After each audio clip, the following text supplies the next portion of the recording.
ఒక హీరో బాహుబలి లాంటి Indian cinema హిస్టరీని మార్చిన మూవీ ఇచ్చాక తర్వాత కెరియర్ గ్రాఫ్ రాకెట్ లా వెళ్ళాలి కదా. కానీ ప్రభాస్ విషయంలో మాత్రం రివర్స్ గేర్ పడింది. అసలు దీని కారణం ఎవరు? ప్రభాసా లేక రాజమౌళియా? ఇదే ఇప్పుడు సోషల్ మీడియాలో full war. Welcome back guys. ఈ రోజు మనం మాట్లాడుకోబోయేది చాలా ఇంట్రెస్టింగ్ టాపిక్. బాహుబలి తర్వాత ప్రభాస్ కెరియర్ ఎందుకు అన్స్టేబుల్ అయింది? నిజంగా చెప్పాలంటే బాహుబలి ముందు ప్రభాస్ అంటే తెలుగు స్టార్, కానీ బాహుబలి తర్వాత అయ్యయ్యో మనిషి పాన్ ఇండియా కాదు బాస్, పాన్ వరల్డ్ అయిపోయాడు. నార్త్ లో పిల్లల నుంచి పెద్దల వరకు అమరేంద్ర బాహుబలి డైలాగ్ చెబుతుంటే ఫారిన్ ఆడియన్స్ కూడా ఇండియన్ సినిమా అంటే ఇదేనా అని షాక్ అయ్యారు. అంత పెద్ద క్రేజ్, అంత పెద్ద ఎలివేషన్. ఇక అక్కడి నుంచే అసలు ప్రాబ్లం మొదలైంది. ఎందుకంటే ఆడియన్స్ మైండ్ లో ప్రభాస్ అంటే రాజు, యోధుడు, భారీ స్క్రీన్ ప్రెజెన్స్, అంటే థియేటర్ లో కనిపిస్తేనే గూస్ బంప్స్ రావాలి. కానీ బాహుబలి తర్వాత వచ్చిన సాహో ఏం చేసింది? స్టైల్ ఉంది, బడ్జెట్ ఉంది, యాక్షన్ ఉంది, కానీ సోల్ లేదు బాస్. ట్రైలర్ చూసినప్పుడు అందరూ హాలీవుడ్ రేంజ్ వస్తోంది అనుకున్నారు, కానీ సినిమా చూశాక చాలా మంది రియాక్షన్ ఏంటంటే అయ్యా అసలు స్టోరీ ఎక్కడుంది అన్నట్టుంది. నిజం చెప్పాలంటే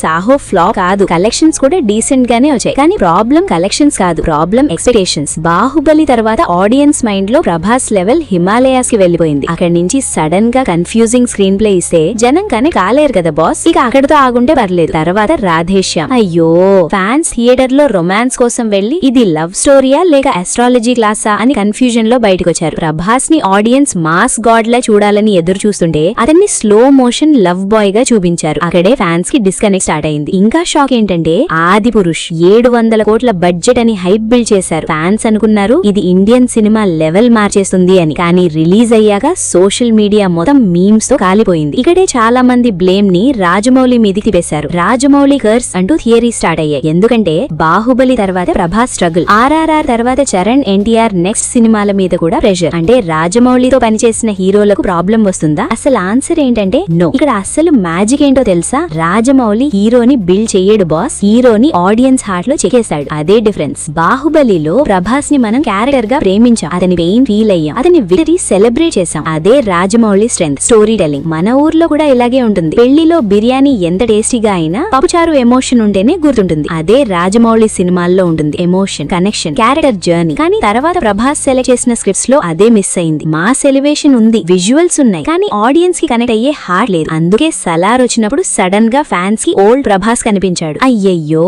థియేటర్ లో చైర్ మీద కూర్చోవడం కూడా కష్టమైంది. ప్రశాంత్ నీల్ ఏం చేశాడంటే ప్రభాస్ ని మళ్ళీ మాన్స్టర్ మోడ్ లో చూపించాడు. Silent looks, heavy action, mass aura. Fans అనుకున్నారు ఇదే మా డార్లింగ్ అని. అక్కడే కంబ్యాక్ ఫీల్ వచ్చింది. కానీ ఇంట్రెస్టింగ్ విషయం ఏంటంటే ప్రభాస్ కెరియర్ ఇంకా పూర్తిగా పీకి వెళ్లలేదు. ఎందుకంటే ఇప్పుడే అస్సలు డేంజరస్ లైన్ మొదలైంది. స్పిరిట్, సందీప్ రెడ్డి వంగారు. ఇది సింపుల్ మూవీ కాదు బాస్, ఇది వైలెంట్ స్టార్మ్. ఇక కల్కి 2, సలార్ 2, ఇంకా ఆదిత్యధర్ ప్రాజెక్ట్ రూమర్స్ కూడా ఉన్నాయి. అంటే ఇప్పుడు ప్రభాస్ స్క్రిప్ట్స్ విషయంలో చాలా కేర్ఫుల్ గా మూవ్ అవుతున్నట్టు కనిపిస్తోంది. అసలు నిజం చెప్పాలంటే ఇక్కడ రాజమౌళి మిస్టేక్ ఏమీ లేదు. అతను ఒక బెంచ్ మార్క్ క్రియేట్ చేశాడు. అంత భారీ బెంచ్ మార్క్ తర్వాత ఆడియన్స్ ఎక్స్పెక్టేషన్స్ స్కైల్లోకి వెళ్లిపోయాయి. అక్కడి నుంచి స్క్రిప్ట్ సెలెక్షన్ తప్పితే ఎవరైనా స్ట్రగుల్ అవ్వాల్సిందే. అదే జరిగింది. కానీ ఒక విషయం మాత్రం ఫ్యాక్ట్, ప్రభాస్ డౌన్ ఫాల్ గురించి ఎంత మాట్లాడినా ఆయన క్రేజ్ మాత్రం తగ్గలేదు బాస్. ఎందుకంటే ఫ్లాప్ వచ్చిన ఓపెనింగ్స్ మాత్రం ఎర్త్ క్వేక్ రేంజ్ లో వస్తాయి. అది స్టార్డమ్, అది డార్లింగ్ మేనియా. ఇప్పుడు స్పిరిట్ హిట్ అయితే మాత్రం మళ్ళీ పాన్ ఇండియా కాదు, పాన్ వరల్డ్ డామినేషన్ మొదలవుతుంది. ఇక థంబ్నెయిల్ లైన్ రెడీ. బాహుబలి తర్వాత ప్రభాస్ కెరియర్ ని డిస్ట్రాయ్ చేసింది ఎవరు? మరి మీకేమనిపిస్తోంది? ప్రభాస్ బ్యాడ్ ఫేస్ కి అసలు రీజన్ స్క్రిప్ట్ సెలెక్షనా లేక ఆడియన్స్ ఎక్స్పెక్టేషన్సా లేక నిజంగానే రాజమౌళి కర్స్ ఉందా? కింద కామెంట్ చేయండి. సో గైస్ ఇది